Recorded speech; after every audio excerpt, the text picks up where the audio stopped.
So I'm going to start with a question that was sent in, someone who can't join us live today. And it is, she would be interested to know how much leverage people get with cold high net worth individuals who attend gala events. Do people just tend to turn up for a good night, engage with the charity after the event? Are there any tips for making the experience as engaging as possible? Really great question. So the first thing I want to cover off here is that a gala events program is not a philanthropy program. So they are both valuable to the charity in different ways, but having a gala event program and that being your main touch point for high net worth individuals is not the same as having an established philanthropy program. An established philanthropy program being based on one-to-one conversations and speaking to people and finding out their unique needs and desires in terms of connecting with the charity and doing that on a personal level, building relationships. That said, a gala event program is a really useful way to bring people in. So my experience, and please do chip in the chat or raise your hand and join the conversation if you want to. My experience is that those who are completely cold to your organization, who are simply buying a ticket for an event, are probably just going to be that they're probably going to turn up for a good night. And if you're lucky, you might get a conversation with them. But otherwise, they're there to buy a ticket, and it's their ticket purchase, potentially their auction prize or raffle ticket purchase, that is their engagement with the organisation. They're not necessarily more deeply engaged. Coming to a gala doesn't make you more deeply engaged if you're cold, but a warm prospect coming to a gala, that can be a really cementing thing. So it's a different tactic, whether they're warm or cold. It could be fine that high net worth individuals come and go. That is, you will always have some who do that, and therefore it's a useful income stream to have that opportunity to just let people buy high value tickets and auction prizes and raffle prizes and that kind of thing. So don't discard it as an opportunity for income generation.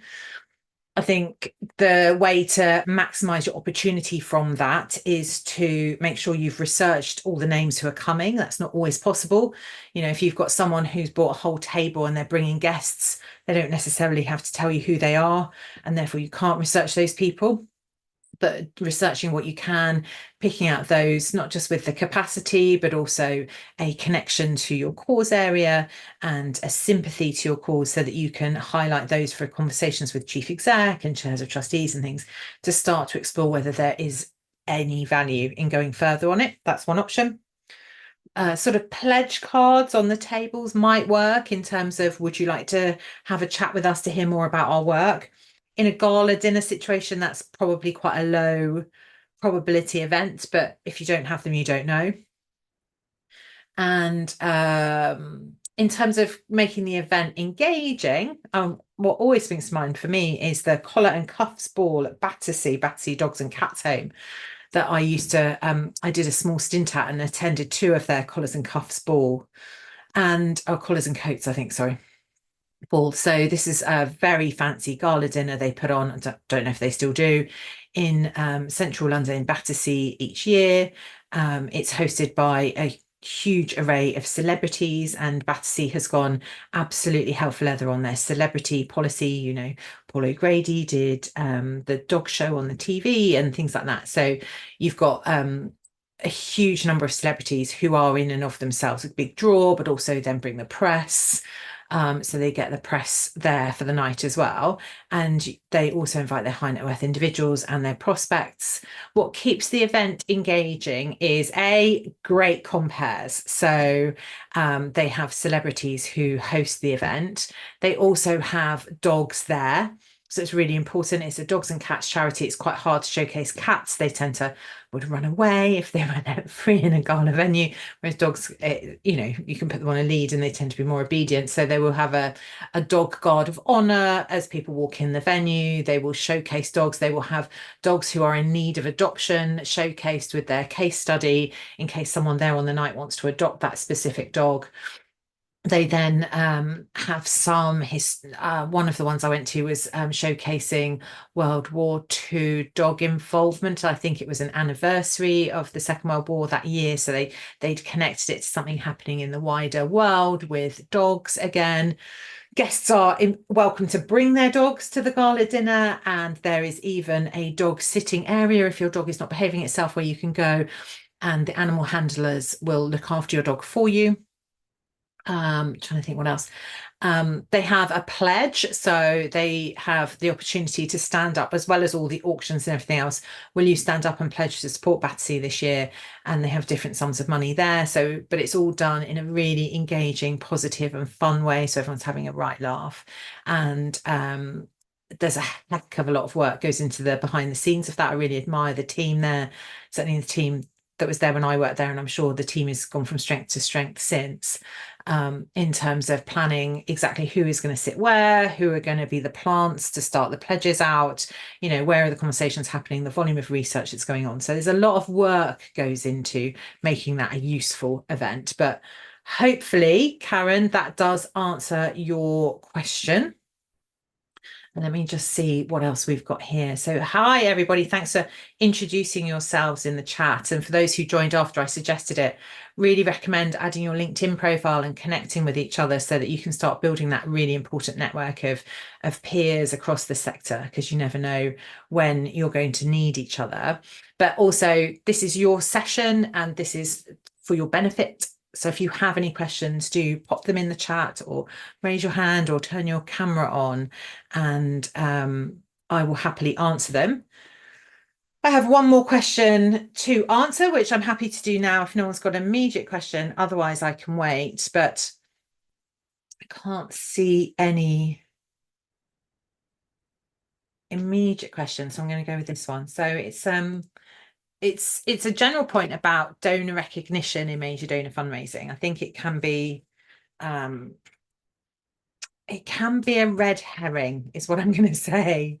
So major donors are just people, the same as mid-value donors, the same as regular givers, the same as one-off donors. And in all of those other groups, we don't worry about having all of the recognition set up and the patrons program and the ambassadors scheme and the giving circles and all of those things that recognize those donors.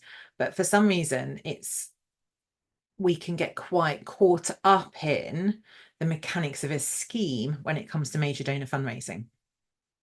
So as I alluded to in my answer to the first question, a great major donor program is about treating every single person on your list as an individual, approaching them individually, listening to their individual requirements and desires, and seeing how you can fulfill those within the construct of your organization. We shouldn't lose sight of the fact that these people are philanthropists and they wish to affect whatever social change it is that your organization is also setting out to achieve. And you have a position of power at your organization in enabling them to achieve what they want to achieve. You are giving them their heart's desire by enabling them to fund the thing, the project, the people that you are enabling them to fund. Very few philanthropists go into it wanting public recognition. Public recognition, particularly in the UK, can feel a bit like putting your head above the parapet. And I'm paraphrasing from a donor I heard years ago. Whereas as soon as someone publicly says, well, John Smith gave us £100,000, all the charities are writing to John Smith saying, can I have 100 grand too, please? So let's not forget the kind of British reticence around money still very much exists and is perpetuated. So we need to be conscious of the fact that actually quite a lot of people want their giving to be private. They don't want their name on a board. They don't want to be listed as a patron. They don't want to put their names on the letterhead. That's quite a scary public statement, particularly in the early days of their giving. So what I do recommend is, particularly in your earlier days of your major gift program, before this becomes an issue, is you think through the really valuable assets you have in your organization that you could give to key donors. And this is true for corporates, trusts, and major donors. This isn't just a major donor thing, and then you have different rules for the others, right? But if you think about people who are giving you potentially £100,000 or more, it might be £50,000 or more, or right now it might be £25,000 or more. It doesn't matter the arbitrary gift level, but whatever those kind of toppest gifts are for you right now, what are the valuable assets you could be offering in return? So one hugely valuable asset is CEO time, your chief exec's time. I very much doubt your CEO is any better resourced than you are, and you are probably wildly under-resourced and wildly overworked and working huge hours because you really care about your cause. And therefore, they're probably the same. So asking them to also have lunches and coffees and phone calls and Zoom meetings with X number of donors is another call on their time. It is a useful call on their time, and it is definitely part of their job to get involved. But it's about limiting that to that which is realistic. So I know a couple of organizations who do a sort of a CEO Zoom chat, maybe not dissimilar to what I'm doing, probably with the CEO giving more expertise and less question and answer.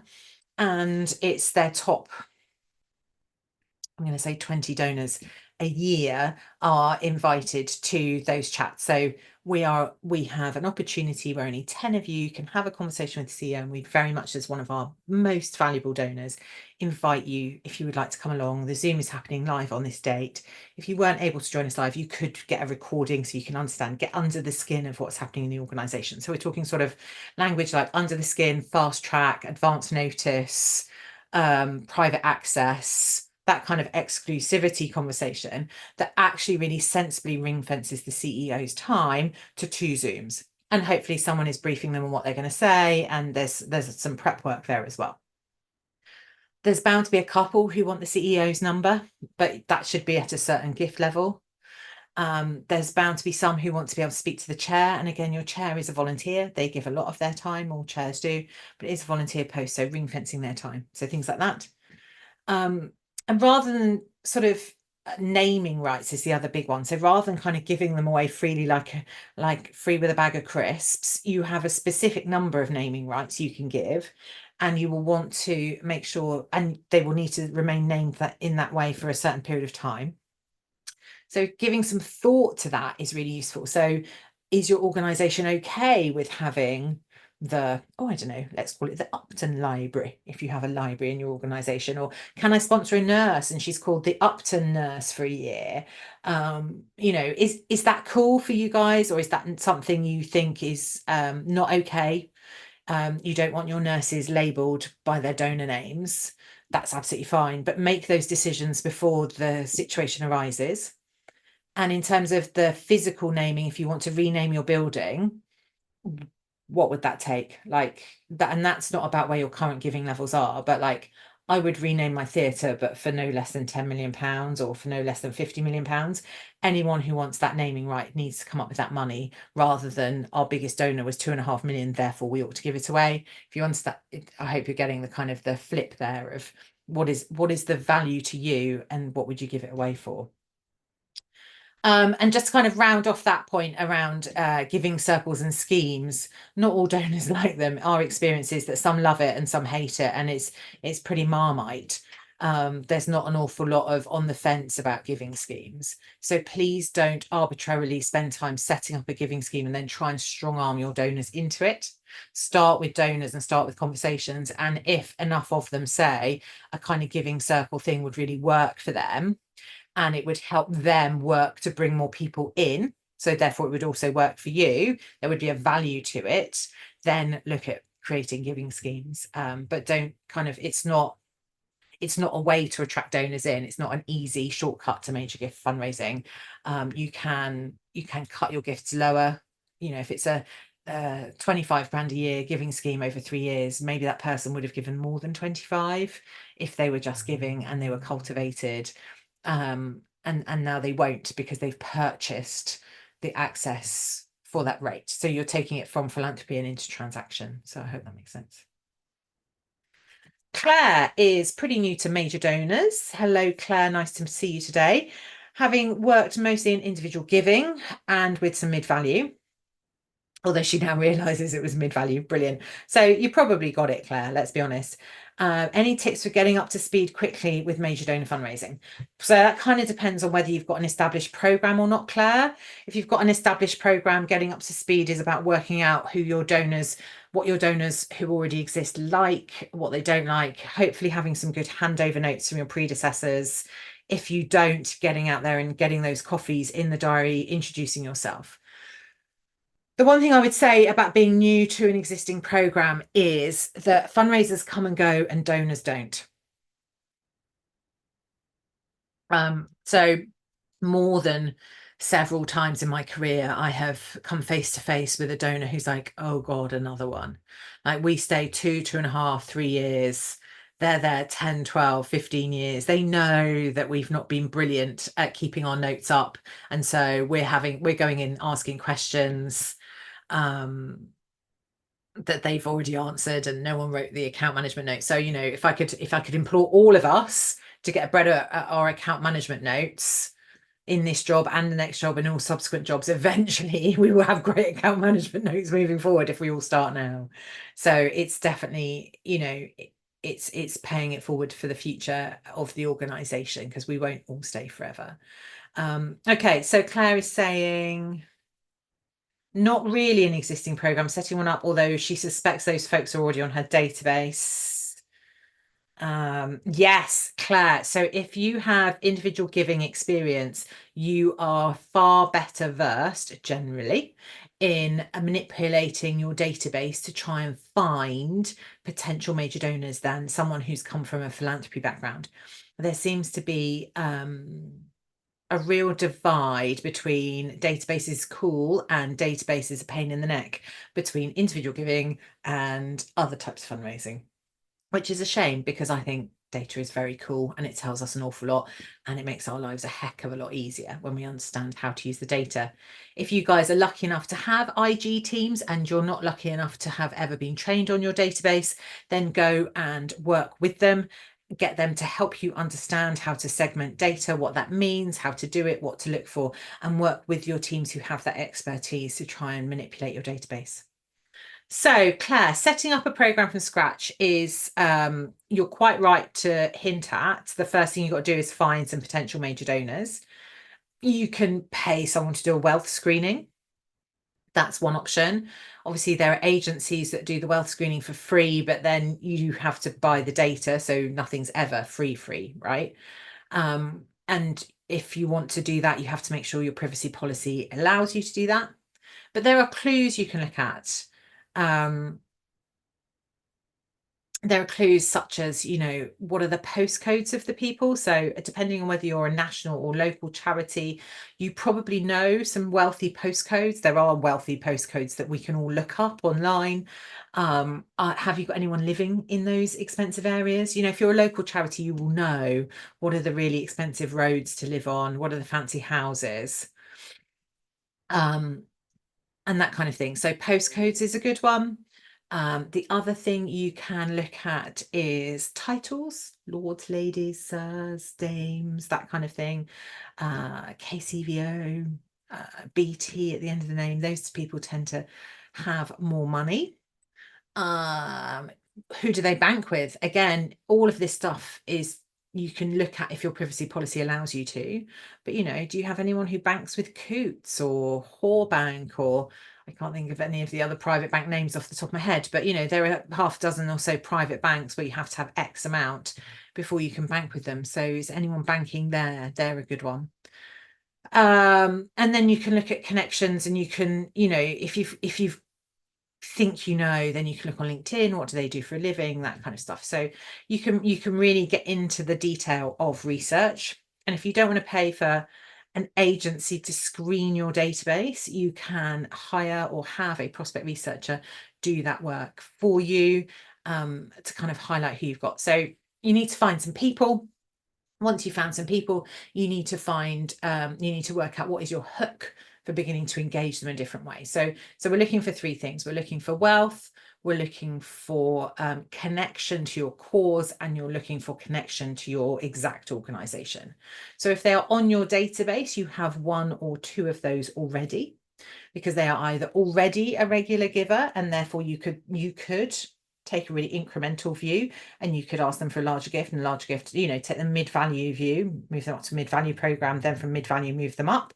You could totally do that and see what their appetite is for giving. Or you need to find something that would entice them to want to have a conversation with you. They're not going to want to have a conversation with you if all they think that you're going to do is ask them for more money. But, going back to my previous point around maybe a CEO briefing, could you find, I don't know, 10 of those people, 12 of those people, and invite them to a private event with the CEO just to get the conversation going? And then from that, ask for individual follow-ups and start connecting with people that way.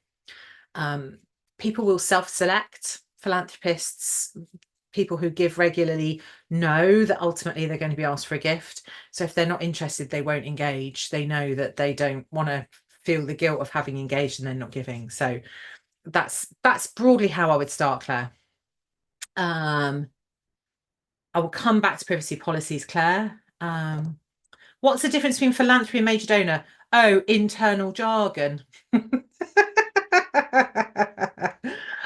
So I have a view that you set your major gift program according to your capacity to do it well, rather than at an arbitrary gift level. So if you are working 3 days a week and you don't have a line manager and you're setting up a program from scratch, you don't want to take the worst thing any major donor or philanthropy fundraiser can do is take too big a pool of donors, contact them all, then have all of them engage and not be able to manage them well. You want to stay within what I would call your capacity to delight. So you have to always have enough capacity to go the extra mile and delight everybody you are in touch with.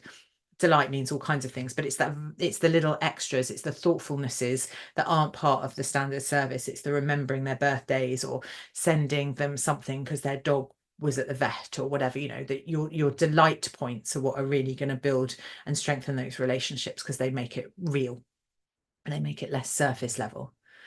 I think philanthropy, major donors, high net worth individuals, big gifts. I heard another one the other day, high value program versus there's an organization I know that has a high value program and a major value program and a mid value program, and also has philanthropists. And I went in and was like, and what does that all mean? And it was just internal language for dividing who managed what level of donor. So I think, just be really careful. Not all major donors are philanthropists. They wouldn't self-describe as philanthropists, but we are talking about a philanthropy level giving in, all of us, if we are giving to charity, are being philanthropic. That is what it is, whether it's £3 or £3 million. That is a philanthropic offer. It's giving something of ours to someone without any expectation of a return. That is philanthropy. Ruth, also new to major donor fundraising. Hi, Ruth. Part of your role as a sole fundraiser, that's going to be a tough one, because it's going to be hard to find the time to focus on that, Ruth. It's going to be my initial thoughts on that. When the charity was established, it had a strong pool of major donors. Over the years, 15 years, these relationships have dwindled. Why am I not surprised? Do I try and reconnect with these donors and see if they're interested in reconnecting? Yes.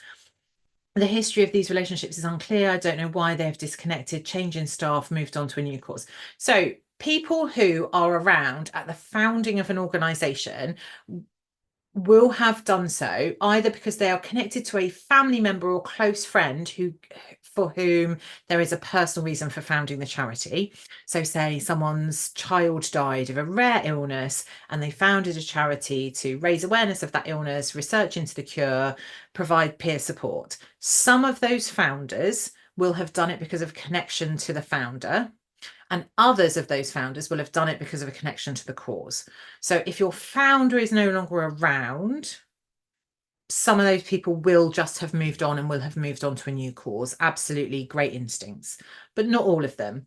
And in major donor terms, we don't have as big a pool of potential donors as we do in individual giving terms. And I always say you should start with who you know. So if you have those people's contact details, you could do a lot worse than phoning them up if you have consent to phone, emailing them if you have consent to email, writing to them otherwise and saying, hi, I'm new. I do know that you used to be involved. I do know you're not involved anymore. I don't want to ask you for money, but I'd really like your advice. I'd really like to learn about what worked well for you and what didn't work well for you so that I can build back up this program. Here is the really important cause-related reason why we need the extra money that building up a philanthropy program would provide us. So you need a goal, a cause-related goal. So we know that we need to double the staff we have on our helpline this year because we are turning down too many calls because of this stuff, blah, blah, blah. Yes, so my instincts are right, Ruth. It is about the founder having moved on. But you could do that. And I think if you have a compelling enough kind of reason for why you're investing in major donor fundraising, and you don't go and ask them for money and you go and ask them for advice, you can at least discount them and then you can move on. You might get one or two, and frankly, one or two is perfect. You don't need more than one or two. So that's absolutely fine. You can build a program from one person who then gets deeply entrenched in your organization and opens their address book to more and moves it on like that. Oh, privacy policies, Claire. It's a tricky one, isn't it? So, whether you analyze your database internally or get an agency, your privacy policy has to lay out how you process data, what is the legal basis you use for that processing, and how that person can opt out should they so wish. So in what we think of is stuff like communication, so emails and letters as a form of data processing. So we say that we will write to our donors and keep them up to date with our work. If we do that by email, we will seek their consent for that email because we have no other processing options. That is the legal basis, has to be consent. And when we write to those donors, we will use our legitimate interests as our legal basis for processing that data, right? So communications feels like a slightly easier one because we get that. Am I allowed to email that person? Am I allowed to pick up the phone to that person? But all data processing is covered with your privacy policy. So that includes research, data gathering, data analysis, segmentation of database, what you keep, what you get, and what you keep. There isn't a one size fits all. GDPR is advice-based and is about balancing risk and balancing rights, which makes it hard.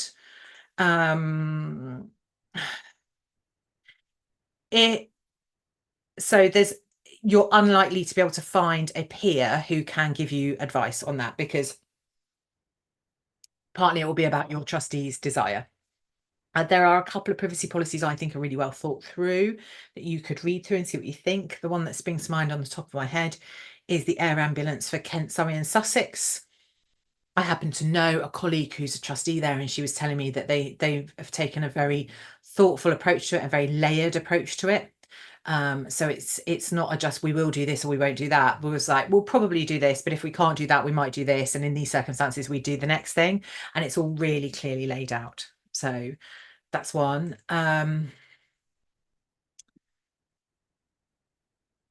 Your privacy policy, the other thing I would say, should be something that you can understand. It shouldn't be so jargony that you can't understand what you've allowed yourselves to do. So if you can't, then it probably does need addressing anyway, because that would fall foul of the GDPR guidance that it's all got to be plain English and stuff. And if you need to change it, change it. It's really not, no. So if you change your privacy policy, you're entitled to change your privacy policy. What if it's considered a substantial change, you have to ensure that everybody on your database understands that you have changed your privacy policy and you're processing their data in a different way, right? You can do that by adding it to the footer of your emails. And the next time you send out a newsletter, assuming that goes to most on your database, go, hey, just to let you know, we've updated our privacy policy. The updated version is here. It doesn't have to be a special mailing. It doesn't have to be a fanfare, and it doesn't have to be a faff. However, if previously your legal basis for processing data was consent, and you now wish to move to legitimate interest, which I would advise anybody to do if they are legally entitled to do so, you cannot change this person's consent into legitimate interest. So if person A is on your database and has you have asked their consent to post them, and they have not given you that consent, and you change post to legitimate interests, they still have not given you, they have withdrawn consent. So it depends whether they actively said, no, don't mail me, which is withdrawal of consent, and withdrawal of consent trumps legitimate interest, or whether you said, can I mail you? And they didn't reply. So if they didn't actively withdraw consent, my understanding is, I hope I haven't got this wrong, that you can move to legitimate interest. But if they actively opted out, you can't. So you will have to honour some parts of your previous privacy policy. If your previous privacy policy was consent driven and you want to move to a more legitimate interest based processing, but it's pretty easy to do.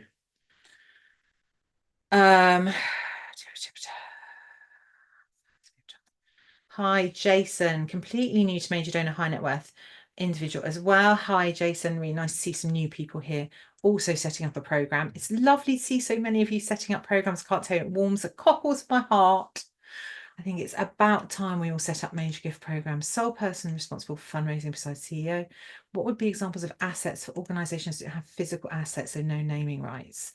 CEO time is an asset. CEO and chair time is probably your most valuable asset that you can deploy. So you just you don't need physical staff. Access to services, advance notice before things get put in the public domain. I worked with Disasters Emergency Committee a few years ago, and when they decide to launch an appeal, they have a group of people they let know before the public finds out. Some of that is around press and media so that they can do the appeals on the telly, and some of it is about key donors who get to find out first in return for X amount of giving per appeal. And it's not very much advance notice, but it gives them the edge. So you can definitely do it without physical stuff. And do I know of any templates that are free that we can use or adapt to our needs while mapping out our relationships and developing our strategies? So I would say don't overthink it. Don't bother with a massive strategy for major donor fundraising, because it's a really slow burn and you've got to kind of crack on with it. Because if you don't start building relationships with 1, 2, or 3 people, you will never do it. So, and because it's so individual and based on what those 1, 2, or 3 people want, need, and desire, there's kind of no point in having tons of work out there done. So in terms of mapping out your relationships, there are 2 ways you can do that.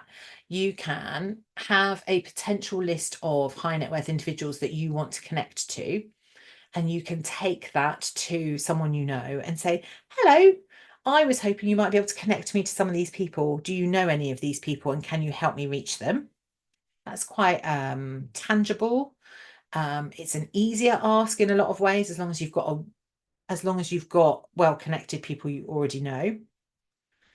You can also do that work through LinkedIn. Not all high net worths are on LinkedIn, but you can do that work yourself and start to build your networks of specific people.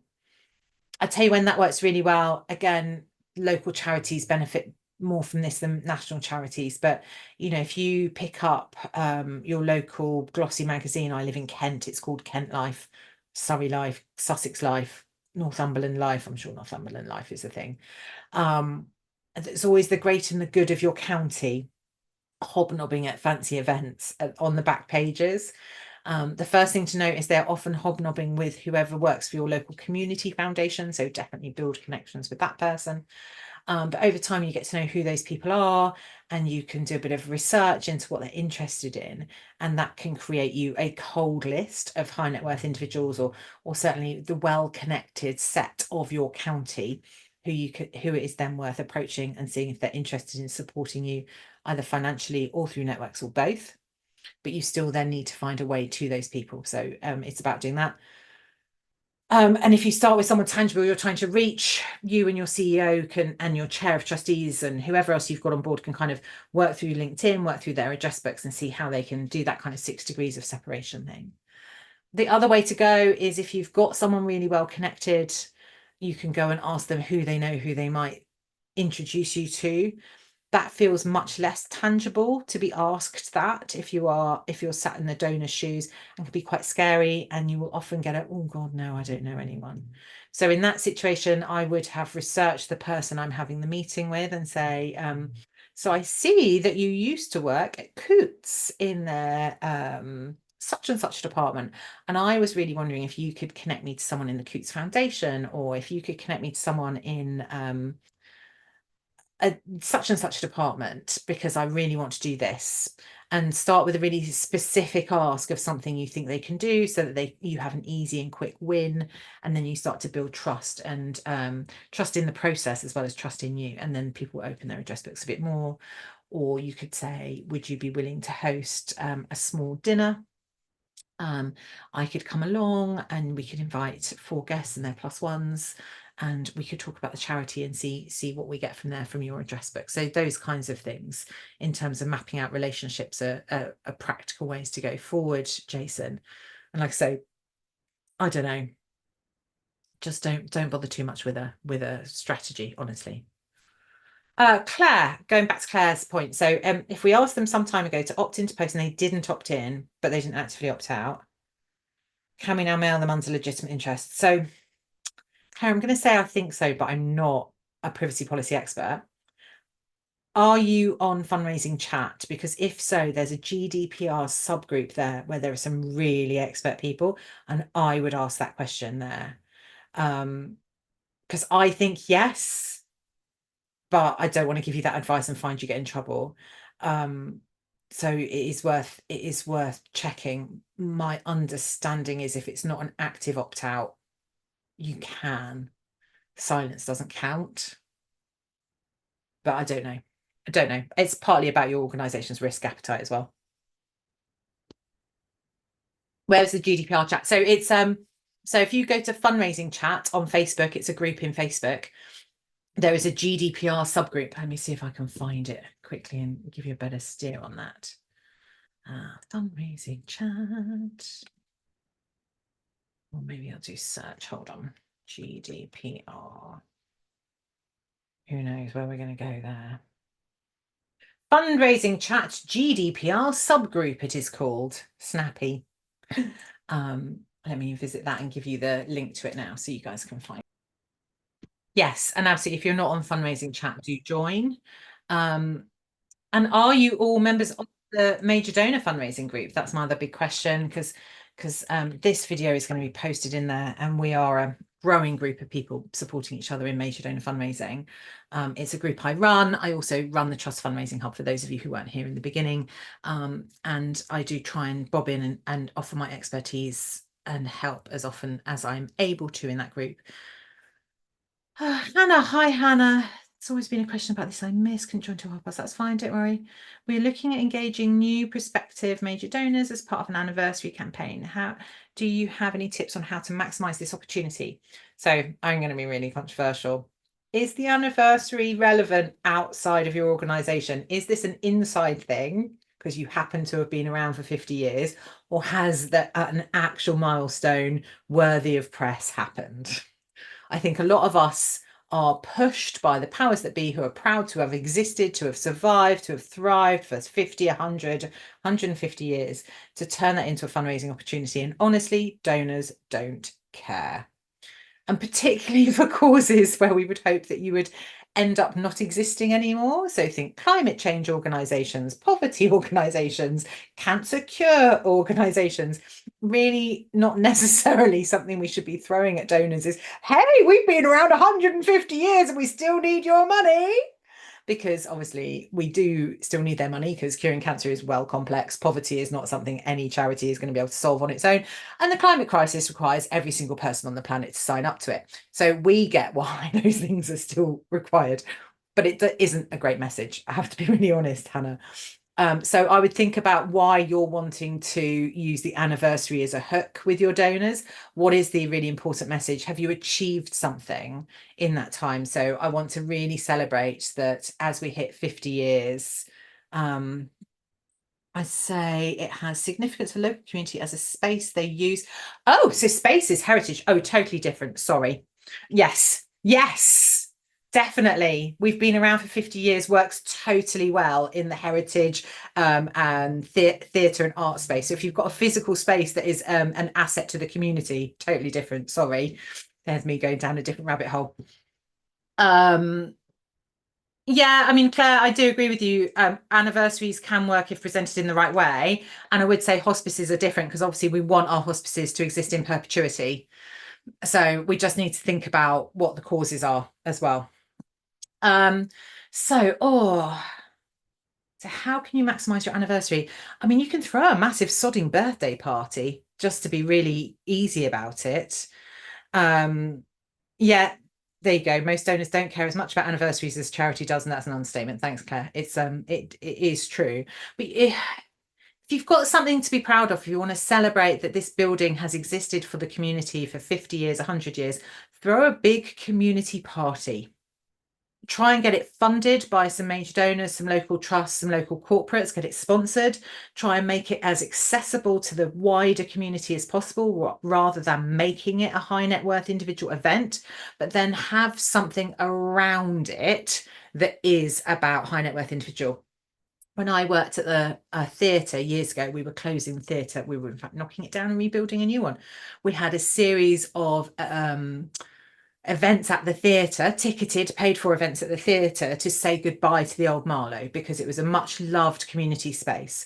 What we did was we had a pre-dinner drinks, actually at a different site because one of the problems with the old Marlow was there was no space, for our high net worth individuals who we then gifted free tickets to with prime seats to watch those events. And we did the exact same when we reopened the new theatre, as we had a series of big community friendly events to bring everyone in, celebrate this new theatre. And we did pre-show drinks and even dinners with the donors.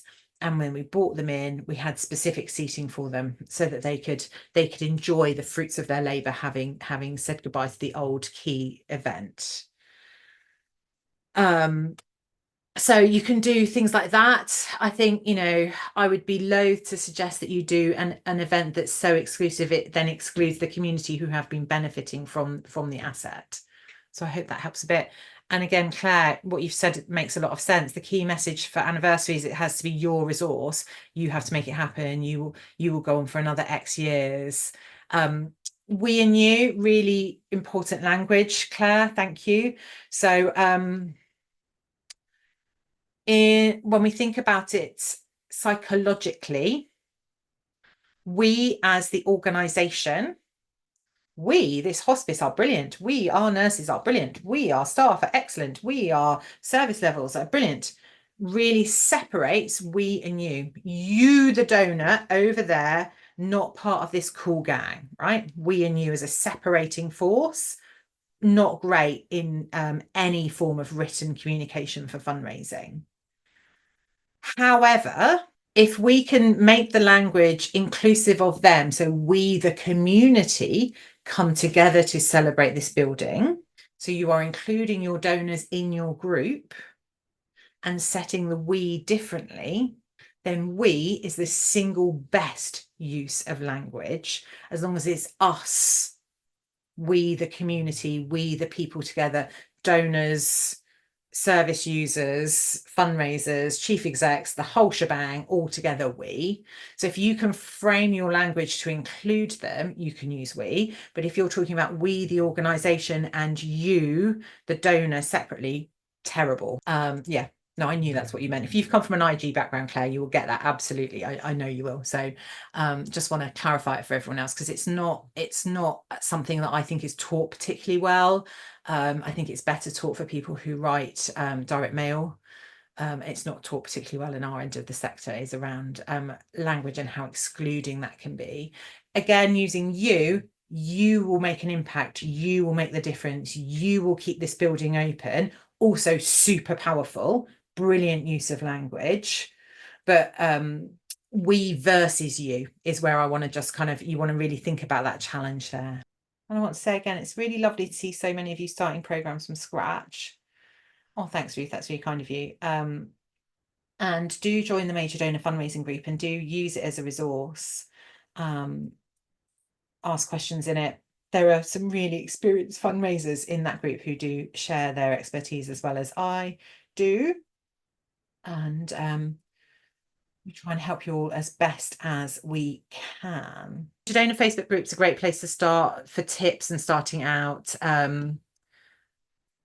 We post our content on there as well. So anything that has gone in our newsletter, you get a copy of, Claire, as well. So we try and share a lot of expertise. It's really important to me that I'm sharing my expertise with people on a weekly basis. So we try and give away as much as we can, and most of that is available there.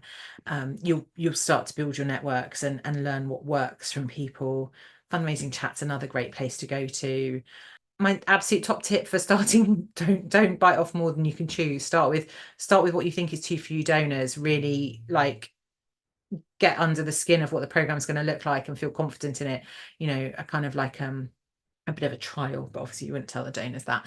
And then add a couple more and add a couple more, and just think about what's realistic to keep you doing it exactly your capacity to delight. So you need to stay within that capacity to delight. It's the single most important job where you cannot be overstretched, because once those donors worked out they're not being cared for well enough, they will leave. There isn't another massive pool for you to fish from next time, and then you won't have a program. I'm really glad to hear this has been useful. Thanks, guys, so much.